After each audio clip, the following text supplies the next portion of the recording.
오늘 한국 금융시장은 분명히 평소와 달랐습니다. 개장과 동시에 매도 물량이 쏟아졌고 투자자들의 표정은 굳어 있었습니다. 중동에서 시작된 군사적 긴장이 실제 충돌로 확대되면서 국제 유가가 급등했고 그 충격은 곧바로 아시아 시장으로 번졌습니다. 그리고 한국은 그 충격의 중심에 서게 됐습니다. 이번 사태의 핵심은 단순한 뉴스 한 줄이 아닙니다. 에너지 공급의 불안, 글로벌 금융 자금의 이동, 그리고 투자 심리의 붕괴가 동시에 겹친 복합 충격입니다. 중동은 전 세계 원유 수송의 핵심 통로입니다. 특히 호르무즈 해협은 글로벌 원유 물동량의 상당 부분이 통과하는 전략적 요충지입니다. 이 지역이 불안해진다는 것은 곧 에너지 가격 상승을 의미합니다. 한국은 에너지 자원이 거의 없습니다. 원유와 LNG 대부분을 수입에 의존합니다. 따라서 국제 유가가 급등하면 기업의 생산 비용이 올라가고 물가 압력이 커지며 결국 경제 전반에 부담이 됩니다. 오늘 증시가 크게 흔들린 이유도 여기에 있습니다. 투자자들은 가장 먼저 위험을 계산합니다. 전쟁이 장기화되면 유가는 더 오를 수 있고 물가가 다시 자극될 수 있으며 금리 인하 시점은 늦어질 수 있습니다. 이 모든 가능성이 한꺼번에 시장에 반영된 것입니다. 특히 외국인 자금의 움직임이 컸습니다. 글로벌 자금은 불확실성이 커질수록 안전 자산으로 이동합니다. 달러, 금, 미국 국채 같은 자산으로 자금이 이동하면 신흥시장은 상대적으로 타격을 받습니다.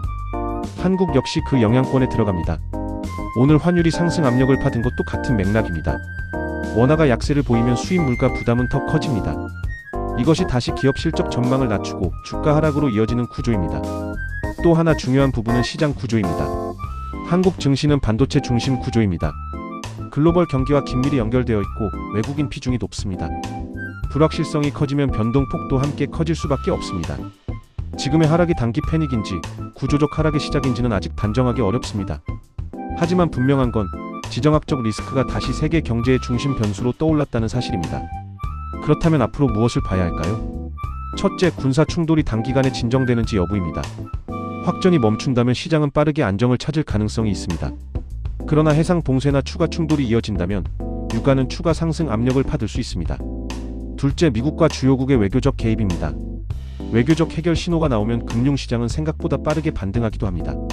시장은 항상 미래를 먼저 가격에 반영하기 때문입니다. 셋째, 한국 정부의 대응입니다. 에너지 수급 점검, 금융시장 안정 조치, 외환시장 관리 등이 동시에 이루어질 가능성이 높습니다.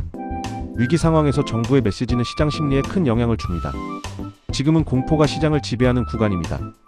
하지만 공포는 언제나 영원하지는 않습니다. 역사를 돌아보면 지정학적 충격 이후 시장은 결국 회복의 길을 찾았습니다. 다만 그 과정에서 변동성은 상당히 컸습니다. 중요한 것은 속도가 아니라 방향입니다. 감정이 아니라 구조를 보는 시각입니다. 오늘의 급락은 분명 충격적이지만 동시에 우리가 글로벌 경제 구조를 다시 이해해야 한다는 신호이기도 합니다.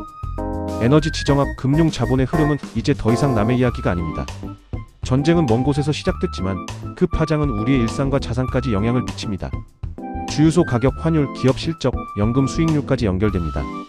지금 필요한 것은 과도한 공포도 무조건적인 낙관도 아닙니다. 상황을 차분히 지켜보며 핵심 변수를 체크하는 태도입니다. 중동 정세의 향방, 국제 유가의 흐름, 환율의 안정 여부, 그리고 각국의 외교적 움직임. 이 네 가지가 향후 시장의 방향을 결정할 것입니다. 오늘 우리는 금융시장의 큰 흔들림을 목격했습니다. 하지만 동시에 위기 속에서 구조를 읽는 눈이 얼마나 중요한지도 확인했습니다. 앞으로도 변화의 흐름을 냉정하게 정리해드리겠습니다. 지금은 불안한 하루였지만 역사는 늘 위기 속에서 다음 국면으로 넘어갔습니다. 오늘의 충격 어디까지 이어질지 계속 지켜보겠습니다.